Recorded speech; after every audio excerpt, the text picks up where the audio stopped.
বলতে আমি তো জানতাম না, সন্ধ্যেবেলা এলাম, দাদা রাজেশদা যে আগে বললো, উনি আমাকে বললেন যে এখানে চুরি হয়েছে পাশের বিল্ডিংয়ে। তো আমাদের নাকি তালা ঘরে ঢুকেছে মনে হয়, আমার তালাটা কালকে পাইনি, ভাঙা ছিল। তো আমি সেই সূত্রে সন্ধ্যেবেলা থেকে যেমন আসি, এসে এবার ঘর থেকে বেরোচ্ছি, বেরোনোর সময় দেখি এই ঘরটা সকাল থেকেই খোলা ছিল, ভেবেছিলাম তো লোকজন আছে। কিন্তু সন্ধ্যেবেলা খোলা, দরজাটা খোলা দেখে আমার সন্দেহ হয়, কারণ ঘরেতে কোনো লোকজন ছিল না। এই খবরটা রাজেশদা খবরটা দেওয়ার পর আমার সন্দেহ হয় মনে হচ্ছে ঘরটা কোনো প্রবলেম আছে, কেন যেহেতু দেখলাম তালাটা সব বাইরে লাগানো ছিল। তারপর আমি গিয়ে ওনার আত্মীয় হয়, ওদেরকে আমি ডাকি, দেখি এটা আবার ঢোকা হয়, দেখা হয় যে গোটা ঘর পর ভাঙি করে একাকার হয়ে আছে। তারপর সিসিটিভি ফুটেজ পাওয়া যায়, ওখানে দেখা গেছে এসব ঘটনাগুলো আমরা দেখেছি।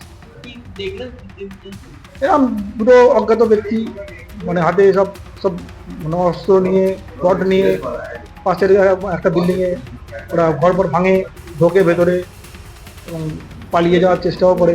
এটাই দেখলাম। ভয়, প্রচন্ড ভয়, বিশেষ করে আমার ঘরের বাড়ির লোক, আমাদের সবারই বাড়ির লোক, মেয়েরা এত ভয় আছে, খুব চিন্তার বাইরে।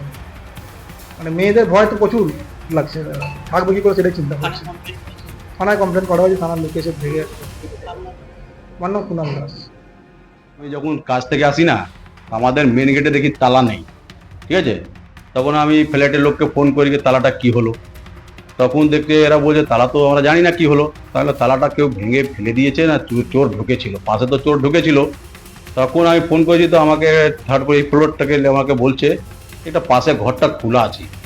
তো যখন ওনার আত্মীয় স্বজন দেখতে আসলো, দেখতে ঘরের মধ্যে চুরি করা হয়েছে, তালা ভেঙে দিয়েছে সব কিছু এইগুলো। 4-5টা বিল্ডিং এখানে চুরি হয়েছে, লেকিন আমার পাশে একটা বিল্ডিং চুরি হয়েছে, একটা কারখানা। সিসিটিভি ফুটেজ পাওয়া গেছে, দেখা যাচ্ছে দুজন চোর আছে, হাতে সোর ফোর নিয়ে, হাতে একটা শোট নিয়ে আছে, একটা লোহা নিয়ে আছে। লোহার বড় রড। হ্যাঁ। আর একটা পাশে কারখানা আছে, ওর কারখানা চারখানা তালা ছিল, চারখানা তালা ভেঙে পিতলের জিনিস নিয়ে চলে গেছে। প্রচুর ভয়, প্রচুর ভয় দাদা। মেয়েরা, আমরা তো সারাদিন তো কাজে থাকি, কখন কি হবে না হবে কোনো ঠিক নেই। এত ভয় আছে, মানে চিন্তা করে। আমার নাম রাজেশ কুমার।